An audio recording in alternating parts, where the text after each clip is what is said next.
Nós vamos ler o livro de Atos, capítulo 1, versículo de número 1 ao 3.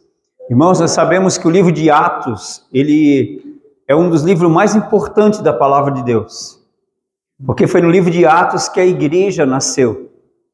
Vou repetir, um dos livros mais importantes da palavra de Deus, porque é nesse livro onde a igreja nasceu, onde o propósito de Jesus ter vindo, nascido, vivido, trazido o evangelho, cumprindo a obra da redenção, tido a sua ascensão, ressurreição e ascensão, aleluia. Depois ele cumpriu a promessa de enviar o Espírito Santo, aleluia. Então é um dos livros mais importantes, irmãos, amém? Antes de eu ler a palavra, eu quero explicar aqui, tem um nome, chamado Teófilo. Quem escreveu esse livro foi Lucas, e Lucas também escreveu o Evangelho de Jesus Cristo, escrito por Lucas. Lucas era um médico, e tem muita gente que não crê na saúde divina e fala assim, é por isso que Jesus chamou um discípulo médico.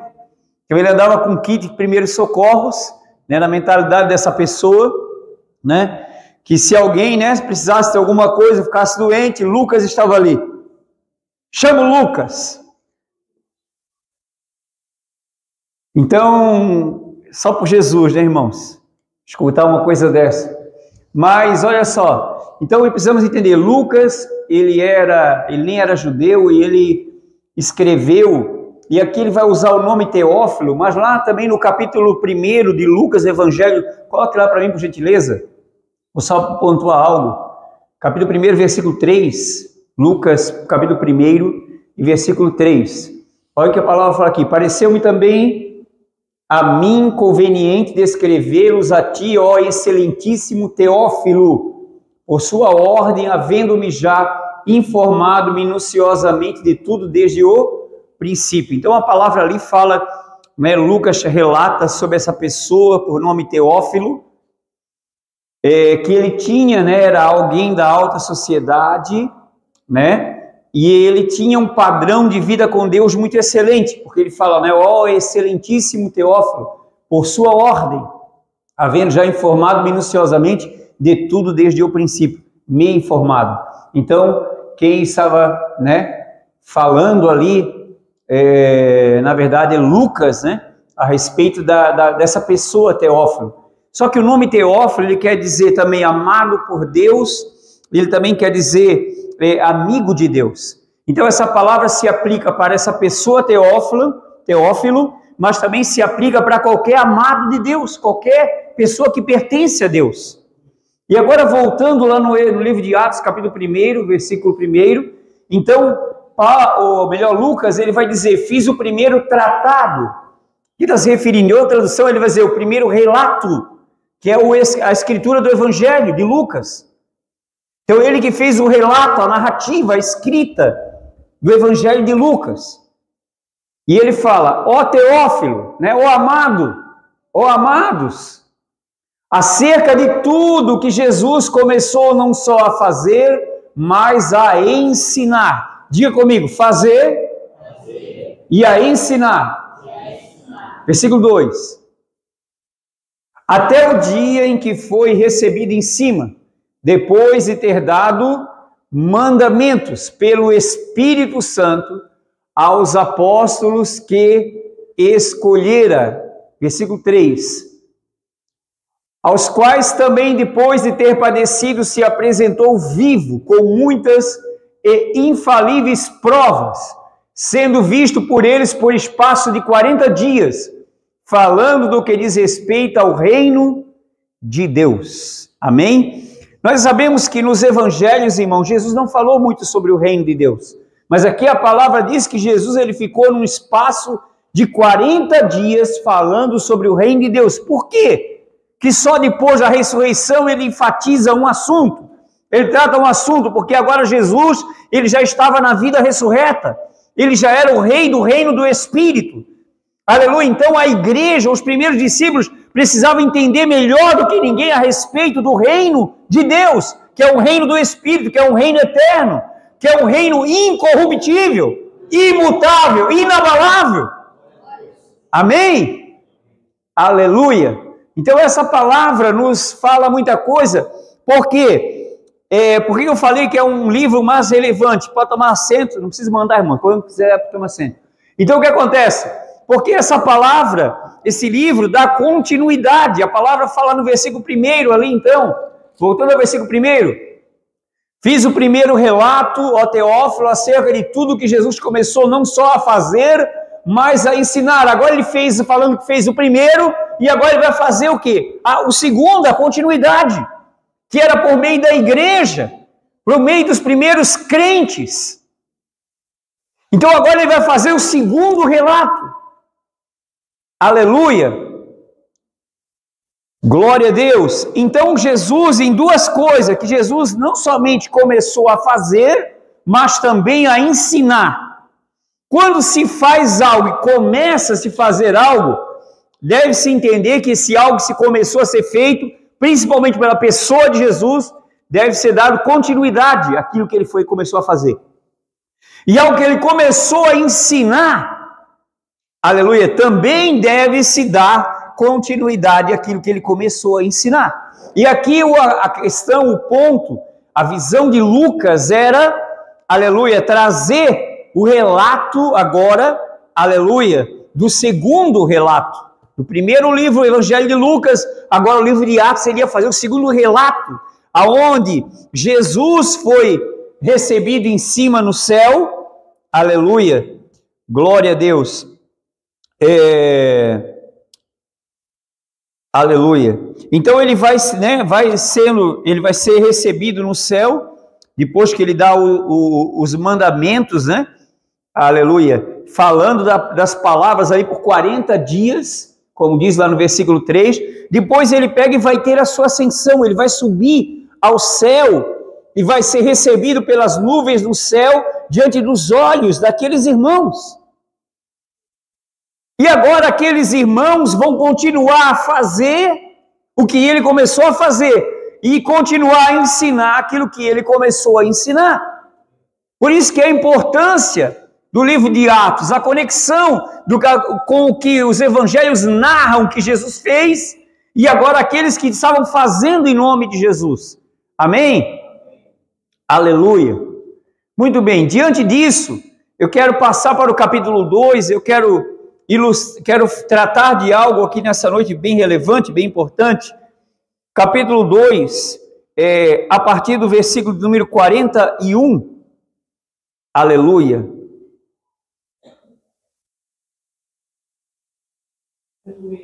Glória a Deus.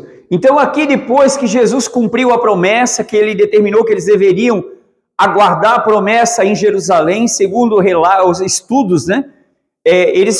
Os discípulos ficaram no cenáculo aproximadamente 10 dias em oração, aleluia, quando eles receberam o Espírito Santo, quando o Espírito Santo foi enviado do céu. E ali naquele dia, né, aleluia, Pedro ele dá um grande sermão para toda a multidão que estava lá na festa, a festa do Pentecostes.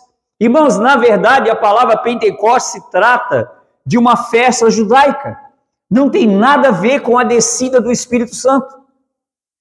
Os discípulos estavam dentro do cenáculo orando, de repente veio como o céu, como que um vento veemente, impetuoso, e encheu toda a casa, foram vistos por eles línguas, faíscas de fogo que pousou sobre cada um deles, e todos foram cheios do Espírito Santo, e começaram a falar outras línguas, e eram outras línguas, outros idiomas, os idiomas do povo, né, dos prosélitos, dos religiosos, né, dos devotos que estavam ali no templo, na festa de Pentecoste, celebrando a festa, e eles começaram a ouvir aqueles primeiros irmãos magnificando a Deus nas línguas deles, nos dialetos deles.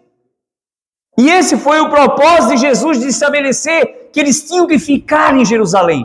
Porque em Jerusalém aquelas pessoas precisavam ouvir sobre as grandezas de Deus. Aleluia. E aí Pedro toma a palavra, ele dá o primeiro sermão, e no versículo 41 vai dizer o quê? Depois de Pedro, né, ter pregado, o coração deles pesou, e eles, né, perguntaram: o que devemos fazer então? Nós matamos aquele que Deus exaltou, ressuscitou e fez dele Senhor e Cristo. E aí Pedro vai falar para eles, né?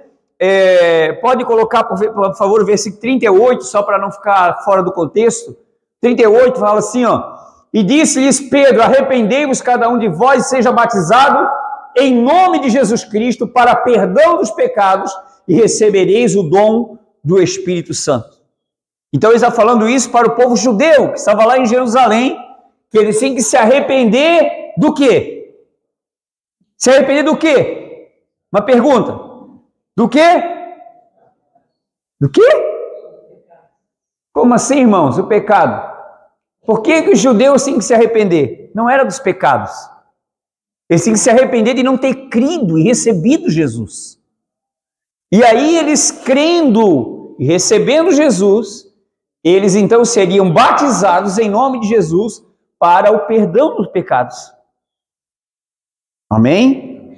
Perdão de que pecado? Do pecado de não terem recebido Jesus. E agora eles tinham que ser batizados em nome de Jesus para serem perdoados do pecado. Irmãos, em João 3,16, no versículo também 17, fala: e a condenação é essa, que a luz veio ao mundo, e o mundo amou as trevas.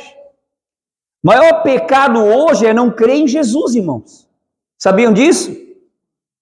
Sabiam disso? Quero mostrar para vocês. João 3.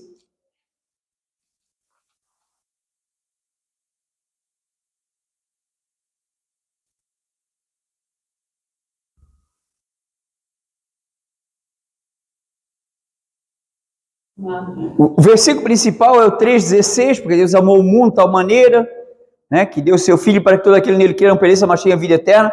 Agora o versículo 18. Versículo 18. Quem crê nele não é condenado, mas quem não crê já está condenado. Não será condenado, já está. Porque não está crendo, porquanto não crê no nome do unigênito Filho de Deus. Quem não está crendo já está condenado, irmãos. O povo de Israel já estava condenado ali. E por isso que eu falei, do que eles tinham que se arrepender? O que eles tinham que se arrepender? De não terem crido no Senhor. Aleluia. Voltando então para o livro de Atos, e aí Jesus, né, cumpre a promessa, derrama o Espírito Santo, eles ficaram cheios. E aí Pedro dá o primeiro sermão, aí vamos lá para o versículo 41. Depois que Pedro dá o primeiro sermão, então, de sorte que foram batizados os que de bom grado receberam a sua palavra. Que palavra? Que palavra? Que palavra? Vamos lá, igreja, você vai interagir hoje. Qual era a palavra que Pedro estava pregando? A lei? Os profetas? O Velho Testamento? As palavras de Jesus vivo, de Jesus ressurreto, inspirado pelo Espírito Santo, sua palavra. Naquele dia agregaram-se quase 3.000 almas. Aleluia. Agora, eu quero chamar a atenção de vocês aqui para algo. Podemos até mesmo deixar aquela mensagem, aquela frase que colocamos lá: adoração, ela é fruto da comunhão. Nós temos visto em nossa geração, né, bastante situações, falas, sistemas religiosos, igrejas com propósito financeiro, propósito religioso, propósito pessoal, com propósito, vamos dizer, né, estrutural, físico, né? Vários propósitos, e isso gera na cultura, na sociedade, né, uma contrariedade, uma complicidade, uma coisa complexa, uma coisa difícil de ser entendida, porque um fala uma coisa, outro fala outra. Um apresenta uma imagem, um apresenta um cristianismo, outro apresenta outro cristianismo. Um apresenta um estilo de fé, outro apresenta um estilo de fé. Mas eu quero mostrar algo para vocês hoje aqui, que ninguém, preste bem atenção, você que está ouvindo essa mensagem, ninguém deve olhar nenhum tipo de padrão de igreja atual que não está fundamentada nos princípios e nos valores de Cristo e da sua verdadeira igreja. Ninguém.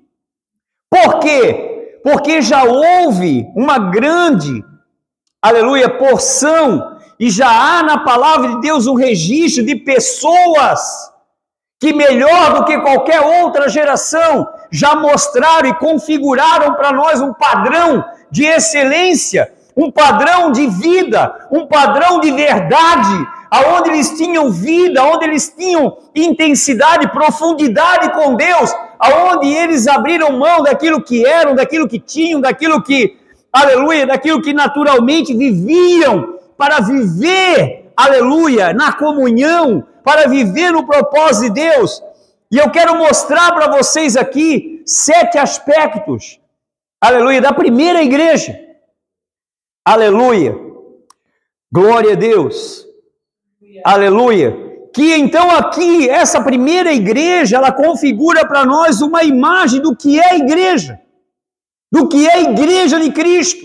Por isso que eu falei aqui, você não pode ficar olhando as telas, as mídias, né, aquelas que estão, né, aquele sistema religioso que vive, né, nas grandes mídias, se dizendo igreja. Irmão, você tem que olhar para a palavra e encontrar a igreja do Senhor aqui. Essa igreja que o Senhor amparou, que o Senhor abençoou, e nós vamos olhar mais detalhadamente para ela nessa noite, aqui no nome de Jesus, amém? Então isso é muito importante você entender, que a adoração é fruto da comunhão, amém? Aleluia. Então no versículo de número 42, eu vou falar então de 7 aspectos, eu vou falar do primeiro, aleluia, versículo 42, e perseveravam na doutrina, ou quer dizer, ensino dos apóstolos. Então essa igreja que estava nascendo aqui, ela estava configurando princípios, vivendo princípios. Preste bem atenção, igreja. Preste atenção, ouça hoje a palavra de Deus. Se você nunca ouviu, você vai ter que ouvir hoje aqui, em nome de Jesus. Eu falo isso na autoridade da palavra de Deus. Em nome de Jesus. Então esses irmãos, esses primeiros irmãos, eles perseveravam. Que a palavra perseverar para você? É permanecer. Tem pessoas hoje vão na igreja, ouvem uma coisa, que coisa bonita, que palavra bonita. Amanhã, o que foi pregado mesmo? Como assim, irmãos? Irmãos, tem palavras que eu li e Deus ministrou no meu coração há 30 e poucos anos atrás, ela está viva aqui dentro. Eu não sei como é que uma gente pode viver num padrão de vida, quer dizer, se dizendo cristão, com esse ambiente aqui, ó, mente. Isso aqui, irmão, vai se desgastar, o tempo vai passar, você vai perder tudo. Mas se vier para aqui, irmãos, o tempo vai passar e ela vai continuar aqui. Ela vai continuar viva aqui dentro de você. Então a palavra fala perseverava, eles permaneciam no ensino dos apóstolos. Lembra que a palavra de Deus, ela fala que Jesus elogiando a igreja lá de Apocalipse, ele fala, né, como guardasse a palavra da minha perseverança, ou da minha permanência, porque a palavra é eterna. Então esses primeiros irmãos estavam configurando para nós um padrão de permanência no ensino, que estavam recebendo por meio dos apóstolos, que foram cheios do Espírito Santo, estavam inspirados para trazer essa mensagem da ressurreição, da glorificação do Senhor, e desse novo povo, esse novo reino, né, que veio para a terra, dessa nova família chamada igreja. Igreja, você não pode, preste atenção, você não pode confundir o que é igreja com uma religião. Você não pode se permitir viver dentro de um padrão religioso, estando ou indo dentro de uma igreja, saindo de uma igreja, mas não deixando o Senhor da igreja estabelecer os princípios dele na sua vida. não vivendo os propósitos dele para a sua vida. Então eles perseveravam, permaneciam no seu ensino. Aleluia. Glória a Deus. Então o primeiro princípio que essa igreja estabeleceu para viver o quê? Permanecer no ensino. Agora eu pergunto, você permanece no que você é ensinado? Lembra que em Atos 1, versículo 1, Lucas citou que as coisas que Jesus começou a fazer e a ensinar. E agora aqui estava se contando da continuidade do ensino, que agora eram pelos meios dos apóstolos. E esses irmãos estavam interagindo com os apóstolos, permanecendo no ensino deles. Agora eu pergunto, você permanece no que você é ensinado? Você permanece no que você é ensinado pela palavra de Deus? Não é o que você acha, não é o que eu acho, é o que a palavra de Deus diz.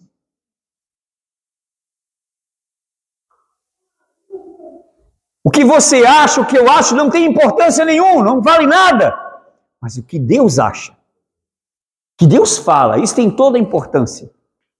Amém? Então o primeiro ponto, o primeiro padrão dessa igreja era permanência no ensino, perseverança no ensino. Não se distraíam, não se envolviam com outras coisas. É isso. É para viver assim, vamos viver assim. É assim que se vive como filho de Deus, então vamos viver como filho de Deus. Quem sabe entendendo, diga amém. Amém. Aleluia.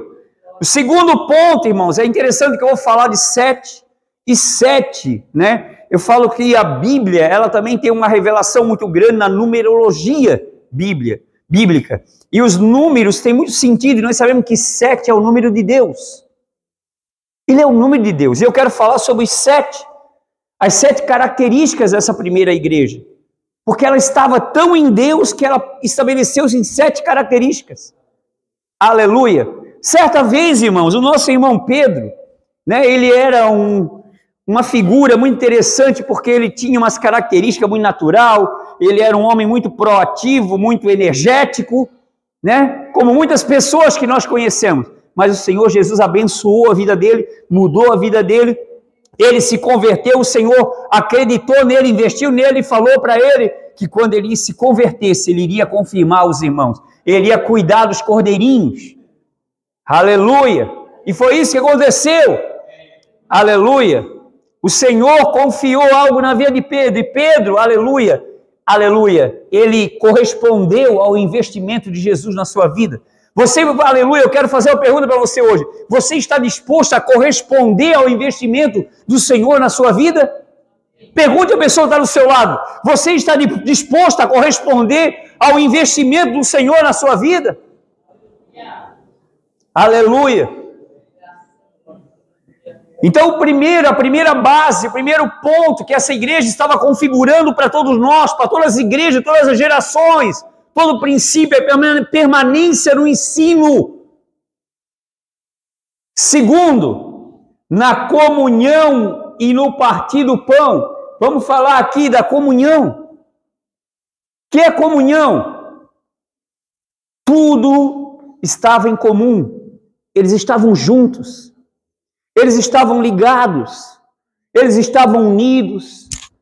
Eles sabiam a importância e o valor de estarem juntos, de estarem aprendendo a mesma palavra, permanecendo na mesma palavra. Então, eles permaneciam no ensino dos apóstolos, aleluia, aleluia, e também na comunhão. Como alguém pode perder a comunhão com a igreja do Senhor nos dias de hoje, irmãos? Para onde que você vai se você perder a comunhão com a igreja do Senhor? Esses irmãos estavam dizendo para nós e configurando uma imagem, olha, é mais do que importante, é extremamente importante a comunhão nessa igreja. É muito importante nós ter uma comunhão, nós estamos juntos, unidos, vivendo em um mesmo propósito, em um mesmo parecer, meus irmãos. Aleluia. Esse é o segundo aspecto que essa igreja estava sendo, aleluia, né, daquilo que Jesus começou a fazer e a ensinar, e agora essa igreja, pelos ensinos dos apóstolos, eles estavam estabelecendo, vivendo, correspondendo ao ensino. Então eles estavam vivendo, permanecendo no ensino e na comunhão. Eles não estavam divididos, eles não estavam separados, eles não estavam cada um para o seu lado, eles não estavam cada um do seu jeito, eles não estavam de cada um do jeito que eu acho. Não, eles estavam na comunhão. E quando nós estamos em comunhão, nós geramos um fruto chamado o quê? Coloquei bastante vezes essa frase ali. Coloque de novo, por favor, lá, irmã. Adoração aleluia, é fruto da comunhão. Se essa igreja, se esses irmãos tinham comunhão, que eles permaneciam nela, eles também tinham adoração como fruto.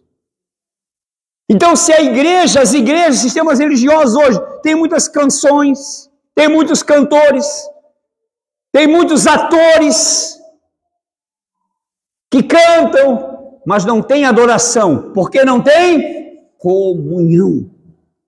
Não tem comunhão com Cristo, nosso Senhor, e com a igreja, com a sua noiva, com o seu corpo. Não está em comunhão. Então ali não tem adoração nenhuma, irmãos. Tem música, tem cantoria, tem profissionalismo. Mas não tem adoração, porque não tem a comunhão. Mas esses irmãos estavam dizendo, porque eles permaneciam no ensino e na comunhão. Então eles estavam configurando para nós uma imagem do que é a igreja. Igreja tem que permanecer na palavra, ser fiel na palavra e permanecer na comunhão. Na comunhão. Aleluia. Amém? Podemos falar e vamos falar um pouco mais depois aleatoriamente sobre a questão comunhão, que é o segundo ponto. Mas vamos avançar então para o terceiro, que fala, e no partir do pão. Esse partir do pão aqui refere-se à ceia. Refere-se àquilo que eles participavam do alimento espiritual, que era o partir do pão, significando a ceia. Então eles sabiam da importância do cear, do comer, do partir do pão, representando o corpo de Cristo. O corpo que foi partido, moído, sacrificado por todos. Por isso que Jesus ilustrou com o pão partido, por isso que ele ensinou, na noite que foi traído, ele tomou o pão em suas mãos, tendo dado graças, ele partiu. E deu, partiu quer dizer, repartiu. Ele não fez só por mim, ele fez por você também. Ele não fez só por essa primeira igreja, mas ele também fez por essa igreja. É por isso que temos que olhar para a palavra de Deus, meus irmãos. É por isso que temos que ouvir o que o Espírito Santo está nos comunicando aqui. Aleluia! Oh glória! Então eles permaneciam no ensino, na comunhão e no partir do pão, sempre ceando, sempre celebrando o sacrifício, aleluia, do Cordeiro de Deus, que nos trouxe salvação, redenção, provisão, vida nova. Então eles permaneciam também no partir do pão, como também nas orações. Quarto, nas orações. Então não era uma oração que tinha. Não era a oração da sexta, não era a oração de dormir, não era a oração da hora de acordar, era nas orações. Na coletividade tinha muita oração. A oração da igreja tem muito poder. Aí muita gente fala, mas eu oro em casa. Não, você tem que orar na casa do Senhor. É juntamente com a igreja, na comunhão, meu irmão. É na comunhão. É no partir do pão, do mesmo sacrifício, que ele fez de nós o seu corpo, uma família, membros um do outro. E agora nós temos as orações, tem que ser coletiva. Aleluia. O diabo não quer que a igreja viva e experimente os mesmos princípios, os mesmos valores, não pratique. Mas querendo o diabo ou não, nós temos que viver o que Deus quer para a nossa vida. Amém, meus irmãos? Aleluia. Oh glória. Louvado seja Deus por essa obra, por essa continuidade da obra de Jesus e daquilo que ele começou a fazer e também a ensinar. E agora esses irmãos estavam sendo usados por Deus para ensinar. Ensinar quem? As igrejas futuras, gerações futuras. O que é ser igreja? O que é viver como igreja? Irmãos, tem muita coisa para ser ajustada. Mas se você olhar para a palavra de Deus, você não vai se perder. Ninguém vai se perder quem olha atentamente para a palavra de Deus. Aleluia. Então eles permaneciam nas orações. Então havia constante oração nessa igreja. Fala comigo, constante oração. Constante oração. Aleluia. Glória a Deus. No versículo de número 43 vai falar assim também, que em cada vida ou cada alma havia também o quinto aspecto que havia neles, o que? Temor. Temor. Então temor, o que é o temor, irmãos? É um zelo reverente a Deus. Aí existia uma reverência com as coisas de Deus.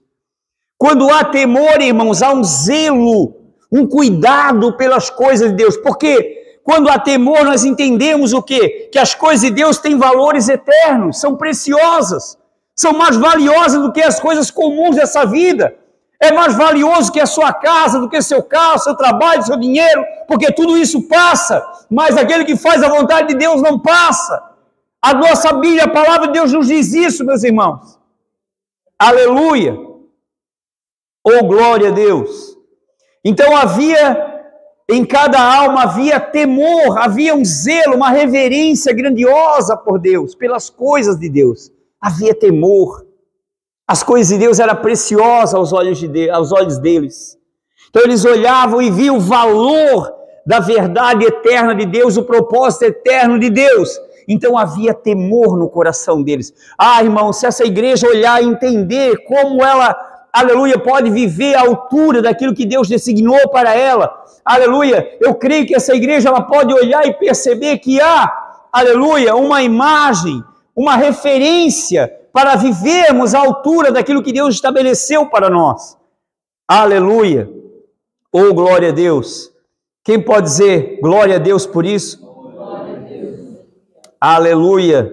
Então havia temor em cada alma. Agora eu te pergunto, em nosso tempo, em nossos dias, há temor na vida das pessoas? Irmão, eu digo para vocês, já vou me antecipar, existem pessoas que estão nos altares, nos púlpitos, pregando a palavra de Deus sem temor.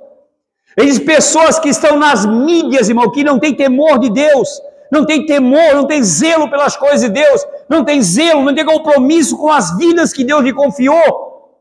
Não sou eu o juiz deles, irmãos, mas eles estão brincando com coisa muito séria. Estão brincando.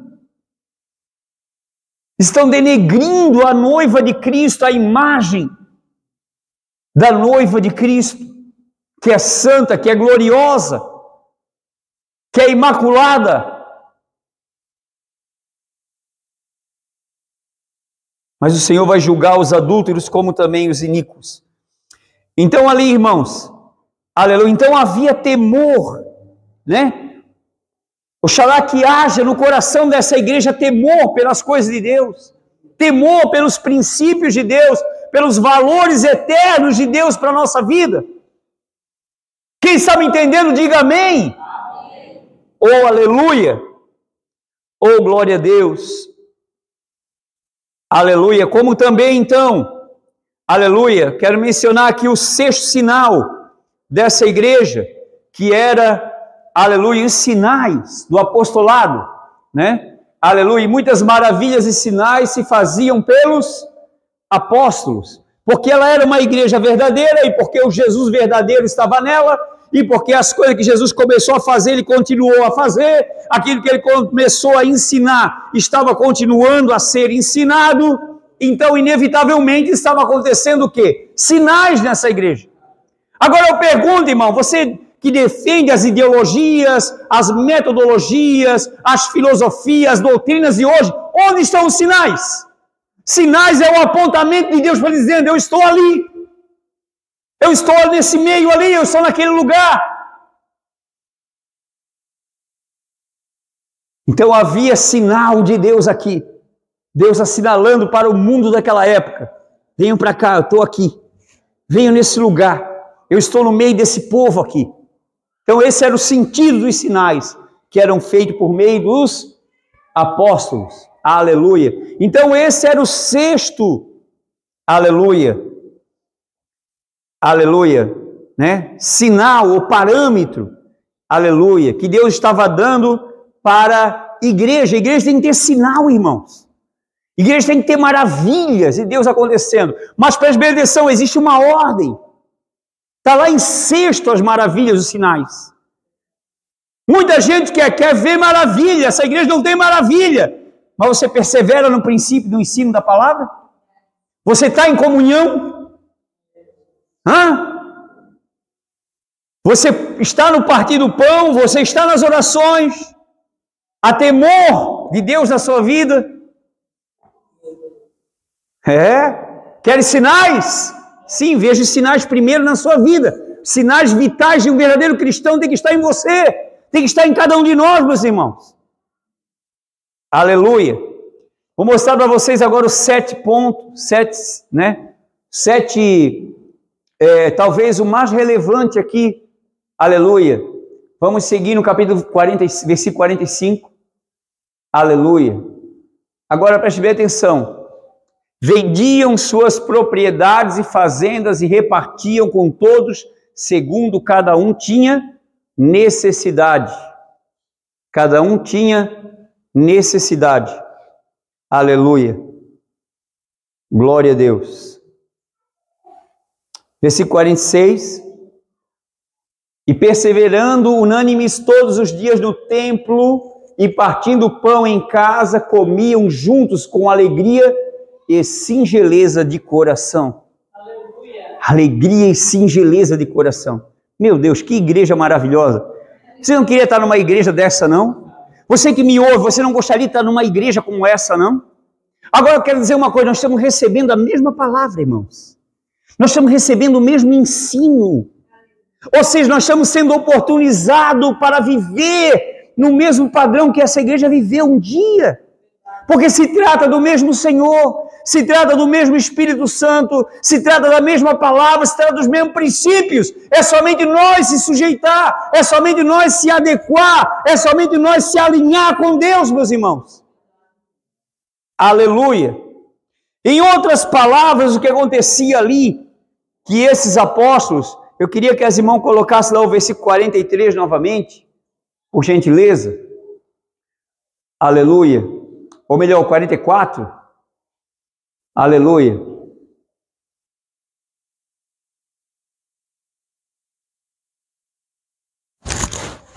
Aleluia. Melhor, 45, perdão aqui. Vendiam suas propriedades e fazendas e repartiam com todos, segundo cada um tinha necessidade. O que havia aqui? O que você entende ali? Quero que a irmã puder colocar na versão NVT, por favor. Aleluia. Olha bem, irmãos, eles tinham uma percepção que eles tinham recebido já tudo de Deus, tudo de melhor, tudo eterno. E o que eles tinham de natural, para que servia? O que era necessário? Que valor tinha naquilo? E aí eles, cheios de amor, de graça na vida deles, eles viam algumas pessoas com necessidade. E aí o que eles faziam, irmão? Então eles pegavam e vendiam. Então era uma igreja o quê? Generosa.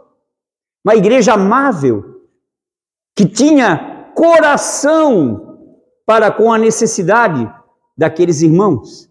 Então alguém estava lá com uma bela casa, uma grande casa, 2 casas. Para que eu quero 2? Só uso uma. Para que eu quero também, se eu quero estar lá junto com meus irmãos, para que eu quero uma baita casa desse tamanho? Isso é vaidade. Eu quero estar na casa de Deus.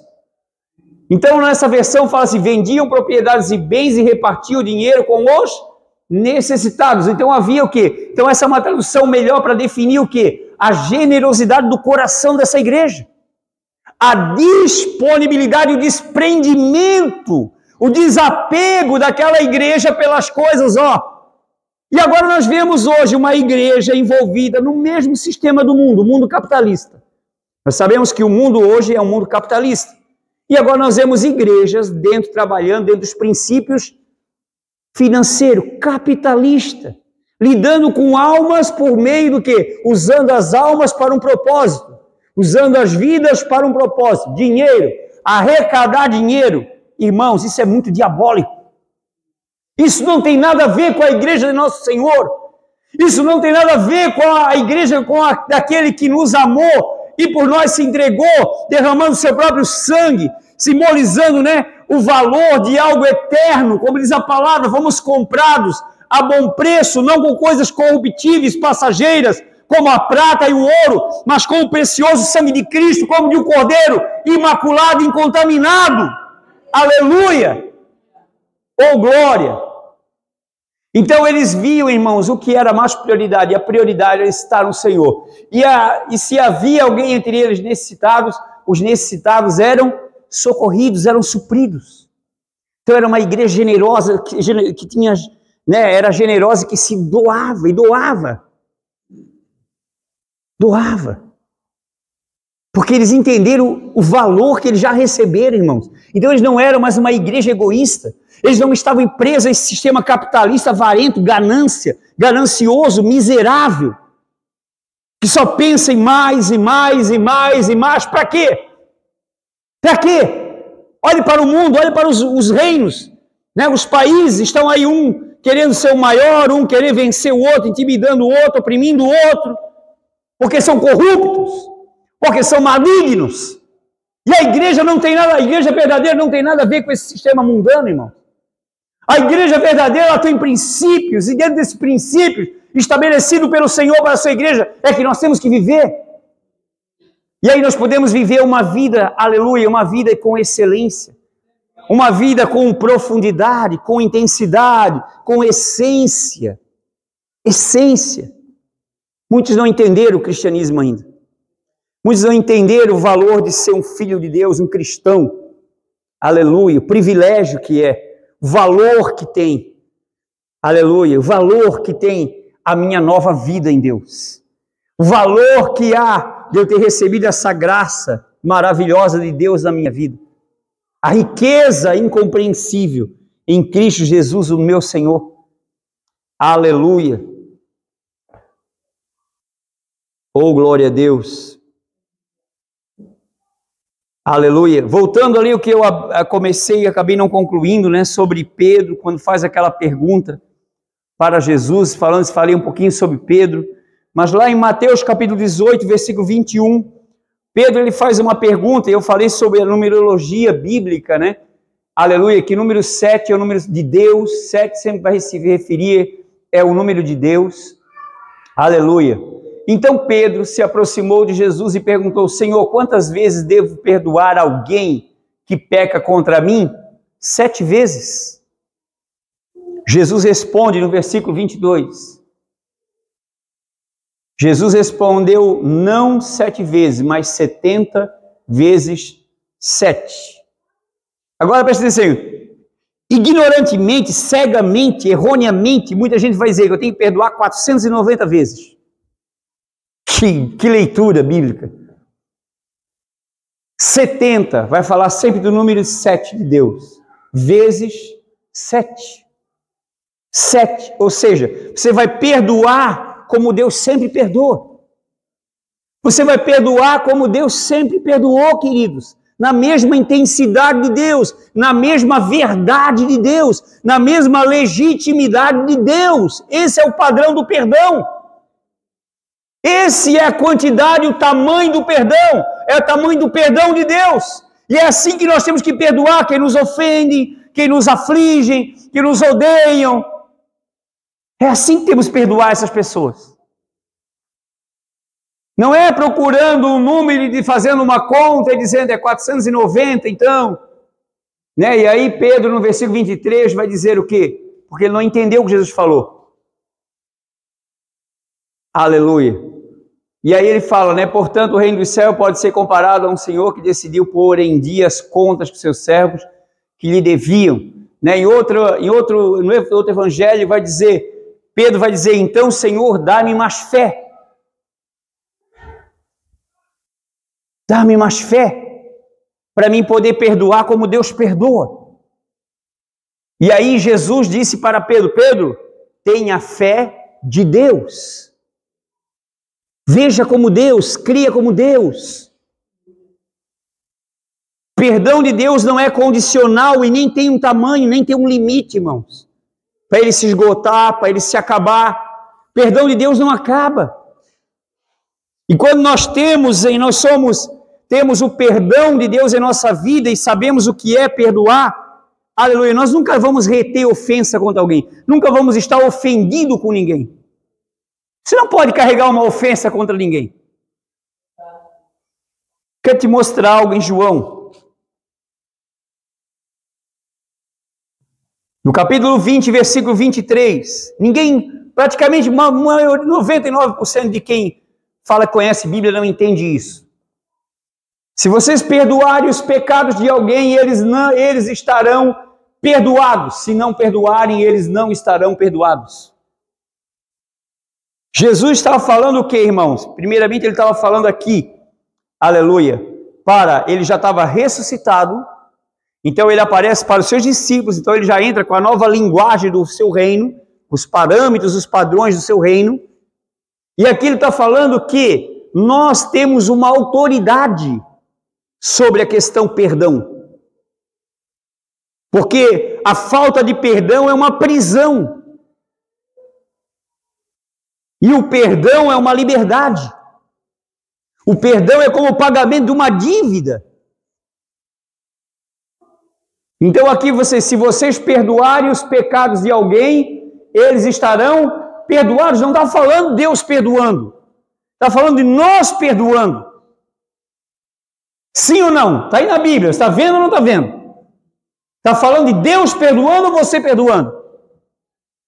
Mas nós perdoando com o perdão de Deus, que Deus colocou aqui dentro de nós. Não é com o meu perdão humano. Se não perdoarem, eles não serão perdoados. Mas não é Deus que perdoa? Sim, mas se um cristão se fechar para o perdão, se restringir do perdão, da graça, do favor de Deus, não vai liberar aquela vida. Por isso, irmão, nós temos que cuidar muito com o nosso coração, com a nossa vida espiritual, porque não podemos ser inflamados por algo para ficar ressentido com alguém. Quando você está ressentido com alguém, você não liberou o perdão para aquele alguém, e aquele alguém está preso por causa da tua falta de perdão.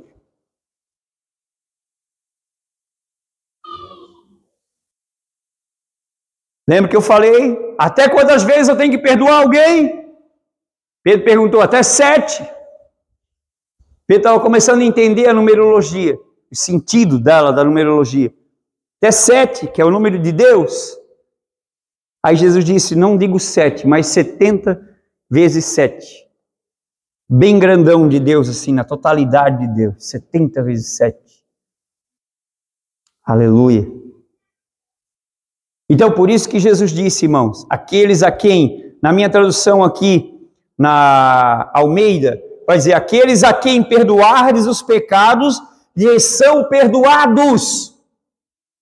Mas aqueles a quem os retiverdes, lhes são retidos, estão presos. Você não sabe, você já prendeu muita gente. Você não sabe, mas ignorantemente, biblicamente, você já prendeu muita gente. E é por isso que você sofre. Por isso que você não vive em liberdade.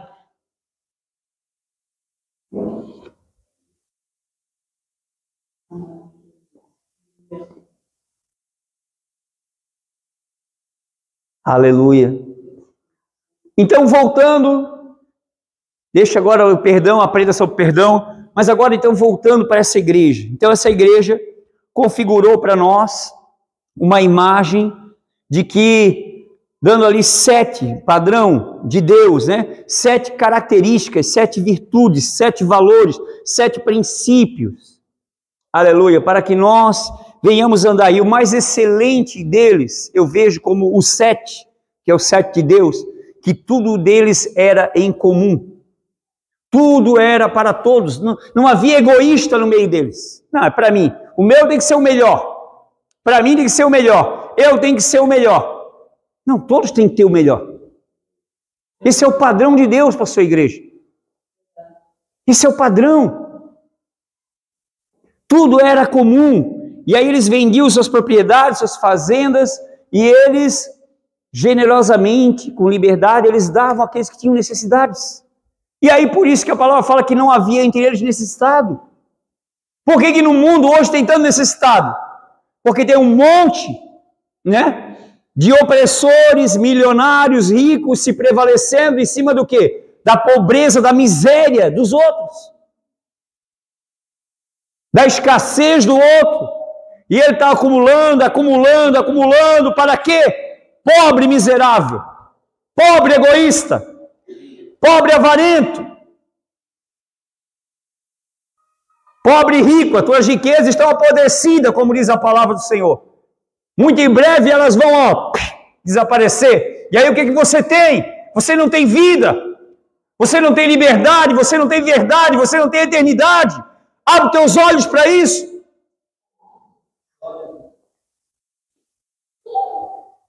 Valor, a riqueza do homem, irmãos, a palavra fala, não consiste nos bens que ele possui, mas a riqueza do homem consiste naquilo que ele recebe de Deus, naquilo que ele absorve de Deus e vive no padrão de Deus para a sua vida. Aleluia! Oh, glória! Se coloque de pé em nome de Jesus. Nossas mensagens vão ser mais curtas a partir de agora, amém? Aleluia! Mas vão ser mais assertivas em nome de Jesus, amém? Amém! Aleluia! Vão ser mais assertivas, eu disse em nome de Jesus, amém? Coloque a mão sobre o seu coração em nome de Jesus. Aleluia! Agora eu faço uma pergunta aqui. Aqueles primeiros irmãos configuraram aquela grande imagem, que sofreram, enfrentaram desafios, abriram mão do que eram, do que tinham, do que possuíam, para viver e nos dar, nos configurar um padrão, um princípio, um modelo, uma forma, configurando isso para nós, o que é ser igreja. E como resultado disso aconteceu algo muito grande que eu quero mostrar para vocês ainda, no versículo de número 47. Aleluia! Olha o que aconteceu como consequência das 7 virtudes daquela igreja. Louvando a Deus, lembra que eu falei que o louvor, a adoração é fruto da comunhão? Então eles estavam sempre o quê? Louvando a Deus. E aí olha só, o povo comum, o povo não salvo ainda, e caindo na graça de todo o povo. Todo o povo olhava para aquela comunidade e via, se admirava deles. Que povo diferente, que povo que vive uma vida excelente. Como era admirável aquela igreja. Essa é a igreja do Senhor. Essa é a verdadeira igreja. Não olhe para as religiões, olhe para a igreja. E todos os dias, fale comigo, todos os dias, acrescentava o Senhor à igreja aqueles que se haviam de salvar ou de serem salvos. Todo dia o Senhor acrescentava naquela igreja. Todo dia o Senhor enviava para aquela igreja. Aquele estava clamando por salvação. Então vai lá, eu tenho um lugar para ti.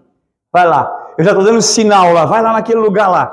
Vai lá naquele lugar, que naquele lugar tem verdade. Vai lá naquele lugar, que naquele lugar tem comunhão. Vai lá naquele lugar, que naquele lugar, aleluia, tem oração. Aleluia. Vai lá naquele lugar, que naquele lugar tem, aleluia, o partir do pão. Vai lá naquele lugar, vai lá. Vai lá, porque lá tem temor. Vai lá, que tem os sinais. Vai lá, que todas as coisas são comuns. Lá não tem egoísmo. Vai lá. Então o Senhor acrescentava àquela igreja os que haviam de ser salvos. Deixa eu dizer uma coisa, o mundo está procurando uma salvação. Salvação, solução para o mundo em outro planeta. Em lugares subterrâneos. Salvação. Aqui ó, os que querem ser salvos. Procure essa igreja, a igreja verdadeira, a igreja do Senhor, a igreja viva, a igreja de Cristo, porque só nela a salvação, porque só nela está o Salvador, que de graça, Ele te salva. Você não precisa pagar por essa salvação, porque Ele já pagou com o seu próprio sangue.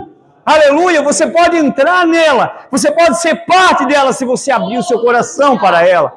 Eu te convido nessa noite, abra o seu coração para entrar agora em comunhão, louvando a Deus.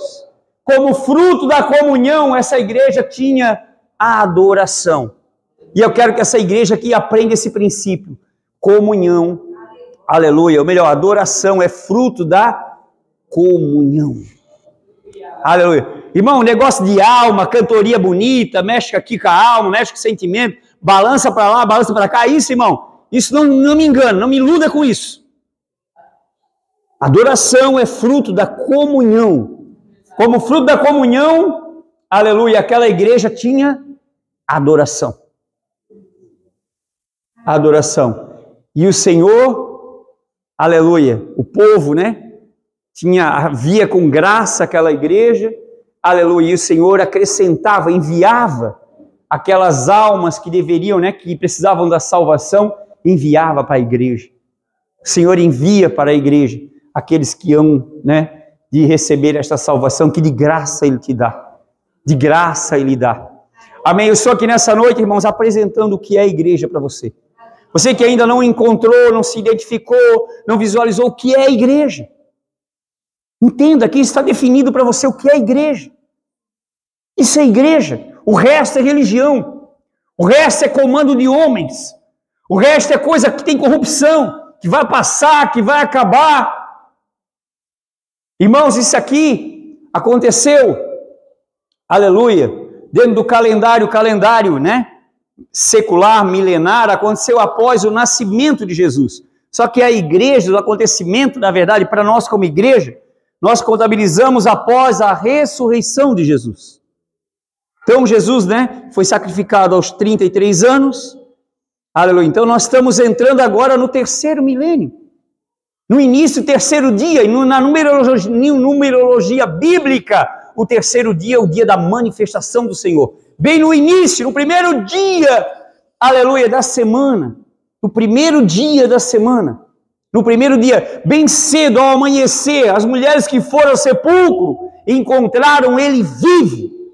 E o anjo disse para Maria, aleluia, porque tu procuras entre os mortos aquele que vive? Ele não está mais aqui, ele já ressuscitou. Se você procura Jesus nas coisas mortas, se você procura encontrar Jesus numa igreja morta, eu digo para você, ele não está ali, ele já ressuscitou, ele está onde ele pode viver, aonde ele pode estar, onde ele pode habitar em corações que se abrem para ele. Alebassore baramas. Oh, aleluia! Ele está vivo. E Ele te chama para viver. Ele te chama para viver.